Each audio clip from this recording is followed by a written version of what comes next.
एक रात जब सभी पक्षी सो रहे थे, कालू ने मीनू के पौधों को नुकसान पहुंचाने की योजना बनाई। वो चुपके से उन पौधों के पास गया और उनकी जड़ें खोदने लगा।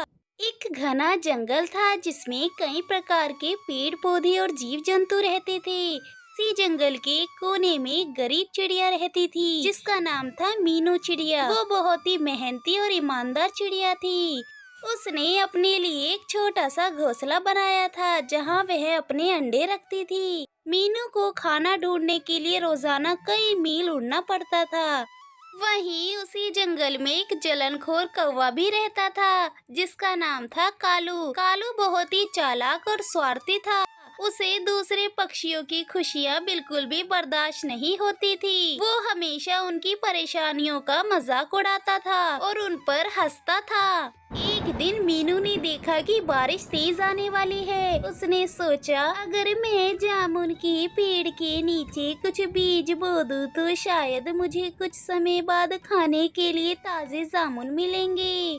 ये सोचकर उसने जल्दी से कुछ बीज इकट्ठा किए और जामुन के पेड़ के नीचे बो दिए। मीनू को पता था कि उसे बहुत मेहनत करनी पड़ेगी, लेकिन उसने हिम्मत नहीं हारी और मेहनत जारी रखी। तभी वहाँ कालू कौवा आता है और मीनू की मेहनत पर हंसने लगता है और उससे कहता है, अरे मीनू, तुम इतनी मेहनत क्यों कर रही हो? ये जामुन के पेड़ कभी नहीं उगेंगे। बेकार में अपना टाइम बर्बाद कर रही हो। लेकिन मीनू ने उसकी बातों को नजरअंदाज कर दिया और अपनी मेहनत जारी रखी। तभी वहाँ कालू कौवा आता है और मीनू की मेहनत पर हंसने लगता है और उससे कहता है, अरे मीनू, तुम इतनी मेहनत क्यों कर रही हो? ये जामुन के पेड़ कभी नहीं उगेंगे। बेकार में अपना टाइम बर्बाद कर रही हो। लेकिन मीनू ने उसकी बातों को नजरअंदाज कर दिया और अपनी मेहनत जारी रखी। कुछ समय बाद बहुत तेज बारिश होती है और मीनू के बोए हुए बीज अंकुरित हो जाते हैं। छोटे छोटे पौधे जमीन से निकलने लगे। मीनू उनको देखकर बहुत ही खुश हो जाती है और उनकी देखभाल करने लगती है। उसने पौधों को पानी दिया और उनकी निगरानी की ताकि वो अच्छे से बढ़ सके। वहीं दूसरी तरफ जब कालू कौवे ने ये सब देखा कि मीनू के पौधे अच्छे से बढ़ रहे हैं, उसे बहुत ही जलन होती है।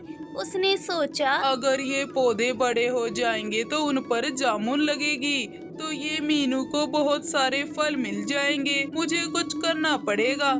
एक रात जब सभी पक्षी सो रहे थे, कालू ने मीनू के पौधों को नुकसान पहुंचाने की योजना बनाई। वो चुपके से उन पौधों के पास गया और उनकी जड़ें खोदने लगा। लेकिन तभी मीनू जाग गई और उसने कालू को पकड़ लिया।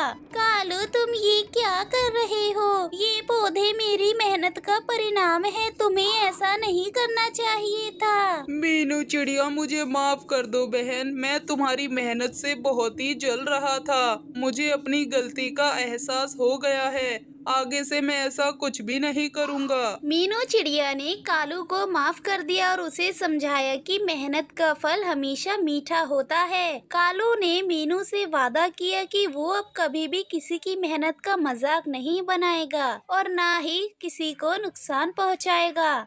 समय बीता और मीनू के जामुन के पौधे बड़े हो गए। उन पर मीठे मीठे फल लग गए। मीनू ने खुशी खुशी उन फलों को खाया और अपने दोस्तों में भी बांटा। उसने कालू को भी कुछ फल दिए और दोनों के बीच एक अच्छी दोस्ती हो गई। इस घटना से कालू को ये सीख मिली कि किसी की मेहनत का सम्मान करना चाहिए और उसकी कदर करनी चाहिए। उसने ये भी सीखा कि ईर्ष्या और जलन से कुछ भी हासिल नहीं होता, बल्कि मेहनत और ईमानदारी से ही सच्ची खुशी मिलती है। इस तरह मीनू और कालू ने मिलकर जंगल में खुशी खुशी रहना शुरू कर दिया। उनकी कहानी सभी पक्षियों के लिए प्रेरणा बन गई और सभी ने मेहनत और ईमानदारी का महत्व समझा। ये कहानी हमें ये सिखाती है कि कठिनाइयों के बावजूद हमें मेहनत और ईमानदारी से अपने लक्ष्य की ओर बढ़ना चाहिए और किसी की सफलता से जलन करने की बजाय उसकी प्रशंसा करनी चाहिए।